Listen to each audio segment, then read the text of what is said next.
Hello, my name is Emma, and today I am doing the Vine book tag. I love Vine. It has become a way larger part of my life than I think it ever should have been. I'm completely obsessed with it. I just can't refrain from making Vine references in any situation, and I'm sure a lot of you can relate. So I decided to create a book tag inspired by some iconic Vines. Let us jump into the first Vine of the tag.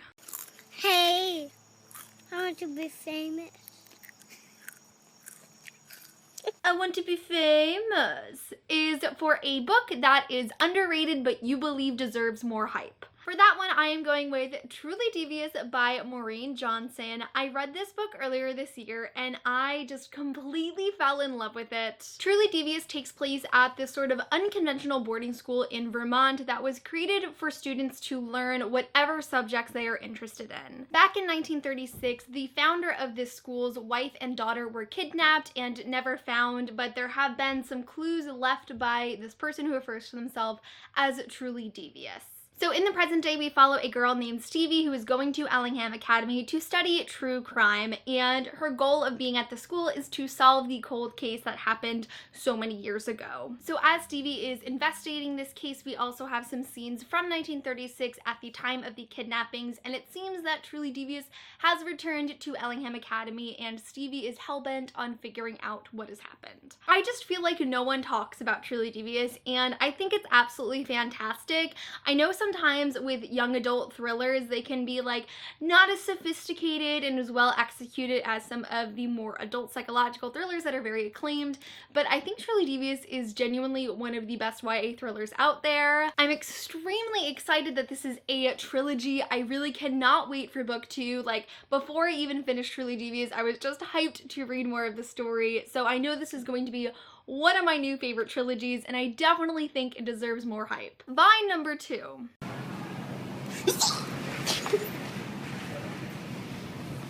Is it real?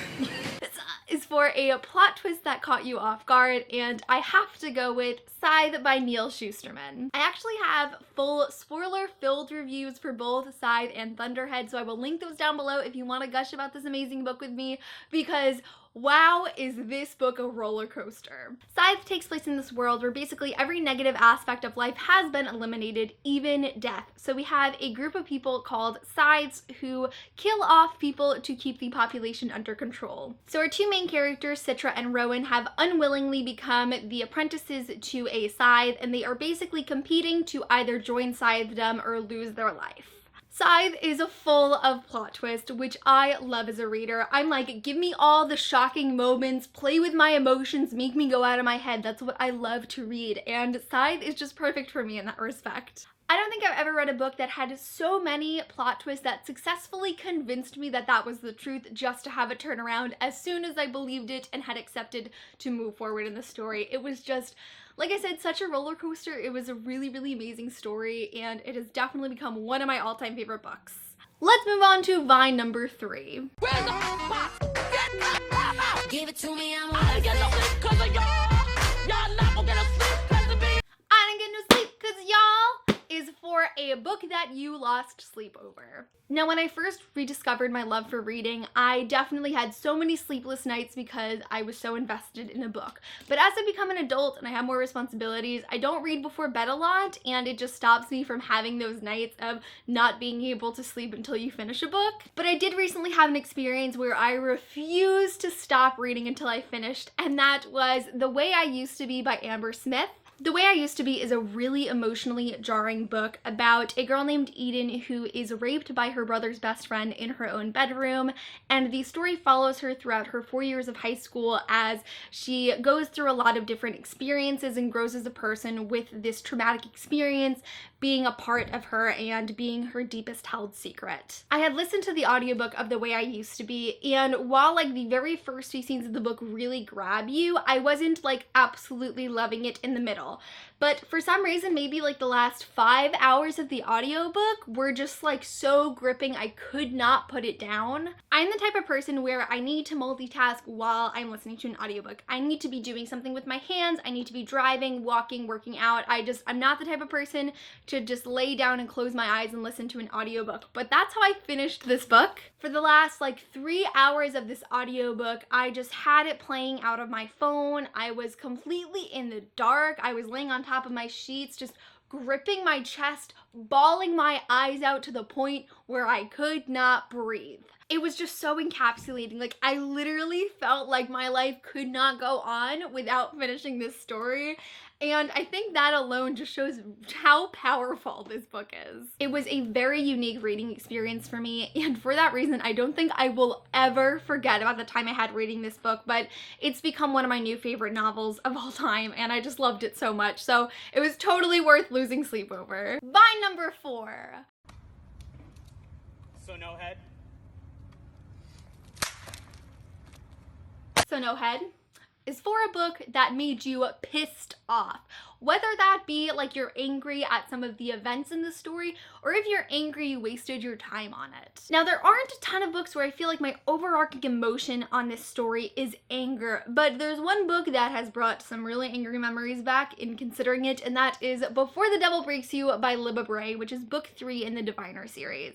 The Diviners is just like absolutely amazing. I don't understand how anyone could not be interested in a 1920s New York story about ghosts and the paranormal following a diverse cast with superpowers. It's just like, I feel like there was no better book to be written in the entirety of history. Another series I am so emotionally invested in, and there are definitely a lot of moments throughout the series where my favorite characters are just thrown for a loop and they're having all these problems, and I'm just like, I just want to protect all my babies, and so when bad things happen to them, I get angry. But there are a few events, specifically in Before the Devil Breaks You, that like when I think about the fact that this happened, like I am seeing red. I'm angry, man. Like, Libba Bray has truly emotionally fucked me up, and I just need book 4 already. I can't live going years without knowing what happens from this point forward, because there are just so many loose ends and cliffhangers, and it's not complete, and for my mental well-being, I feel like it needs to be complete. But although I am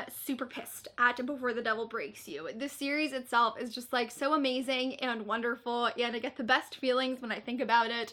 So I would highly, highly recommend The Diviners if you haven't picked it up already. Next is my number 5. Can I get a waffle? Can I please get a waffle? Can I Please Get a Waffle is for a sequel or a spin-off that you are begging publishers for. And for that one, I chose The Archived by Victoria Schwab. The Archived and the sequel, The Unbound, is a series that I picked up in like my first few months of BookTube, and all throughout the years, I still have a deep love for it. Our main character's name is Mac, and she is a keeper of histories, which means that she prevents ghosts and spirits from getting out into the real world and being violent. And throughout the story, somebody is altering the memories of the histories and creating a lot of chaos, and Mac has to investigate and find out who's doing this, why, and how much danger does it present. The Archived is such a wonderful YA paranormal story. I love it so much. It's really fun, and I would just love to see a day where this series is completed. Unfortunately, Victoria Schwab has discussed here and there on Twitter that it's unlikely that a book 3 will ever be published due to just issues in publishing, which is so disappointing. It's so disappointing, and I know The Archived is a really beloved series, at least for those of us who were involved in the YA world in like 2013, 2014, and I'm so disappointed that like I may only or probably will only ever get The Archived and The Unbound, but I'm still holding out hope. There are so many books out there that I would love sequels for even if the story has ended, and there are a ton of spin-offs based on my favorite characters and fantasy worlds that I would love to be written someday, but honestly, like I could do without a lot of those if I could just have the last book in the Archived series, and I'm just so hopeful that things change one day down the line and we finally get a book 3. We are up to my number 6.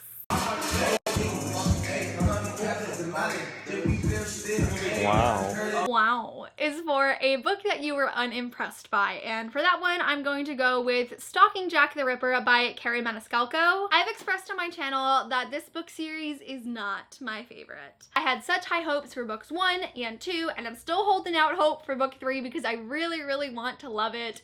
But every time it just doesn't reach the potential that I felt that it had. The premise of this story is so engaging. It follows this girl named Audrey Rose that lives in England in the 1800s when Jack the Ripper is haunting London.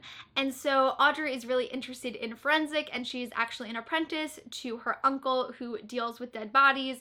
And so Audrey basically sets out to find out who is Jack the Ripper and to stop him. That sounds so epic, but unfortunately I did not feel this story was as epic as the synopsis makes it sound. I will say I did read Hunting Prince Dracula, which is book 2, and I did enjoy it more. I specifically became way more invested in the romance of this story, and like honestly that's enough to keep me going because I love Audrey and Thomas so much together.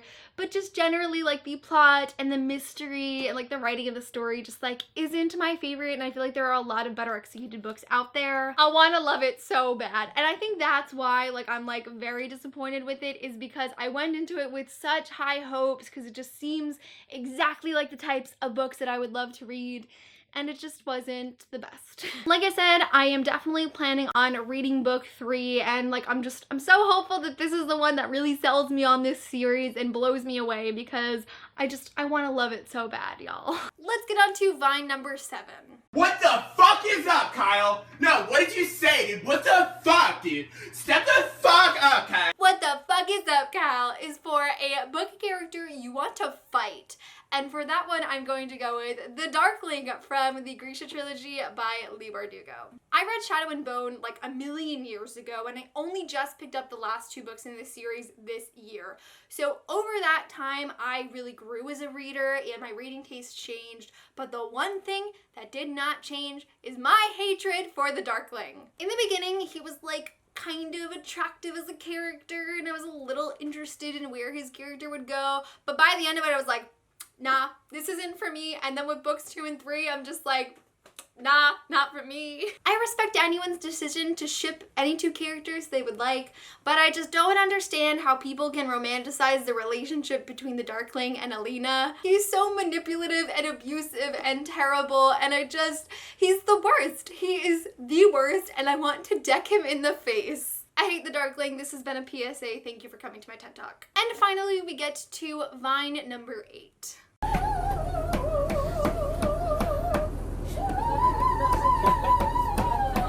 I'm not even gonna pretend like I can make that noise, but the lady banging on the bus door represents a new release that you are just banging on the publisher's doors for. I think the given for this one for me is Queen of Air and Darkness by Cassandra Clare. It's pretty obvious. Cassandra Clare, my favorite author of all time. The Shadowhunter Chronicles, my favorite series of all time. Queen of Air and Darkness concluding the 3rd installment in the Shadowhunter Chronicles.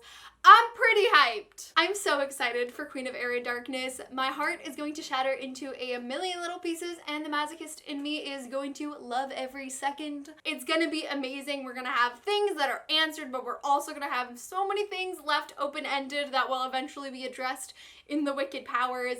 And I'm ready for the Shadowhunter world to change forever because I know it's coming and I cannot wait. So that really concludes the Vine book tag. I had so much fun watching Vine compilations for 3 hours straight and calling it work yesterday, so thanks for giving me the opportunity to do that. I'm going to tag Michael from Michael Bookline, who is my Vine partner in crime. I'm going to tag Monica from She Might Be Monica, Kat from Katie-tastic, Sarah from Sarah Without an Age, Kaylee from Kaylee Hyde, and anyone who loves Vine as much as your girl. Let me know in the comments below, what is your favorite Vine? For me, I know it is really difficult to pick just one, so here's a short compilation of my all-time favorite Vines that are way too obscure for me to make bookish for this video.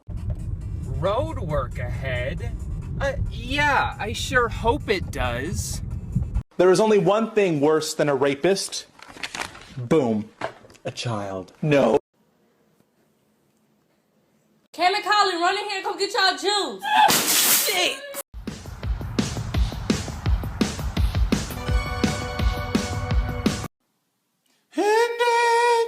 Try that again.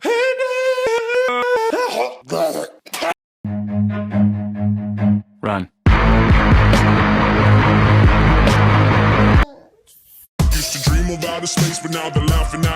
saying wake up, you need to make money. I'm in the sky.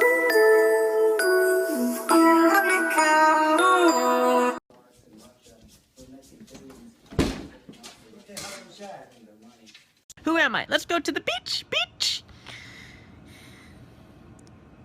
Ninky Minjad. I spilled lipstick in your Valentino bag. Oh, you spilled lipstick in my Valentino white. Oh my god! I still haven't found my berries, but I found these. Jared, could you read number 23 for the class? No, I cannot. What up? I'm Jared, I'm 19, and I never fucking learned how to read.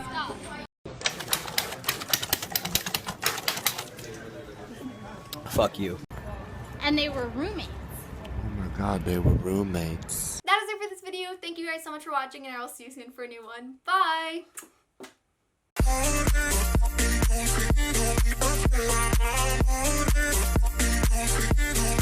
Yeah.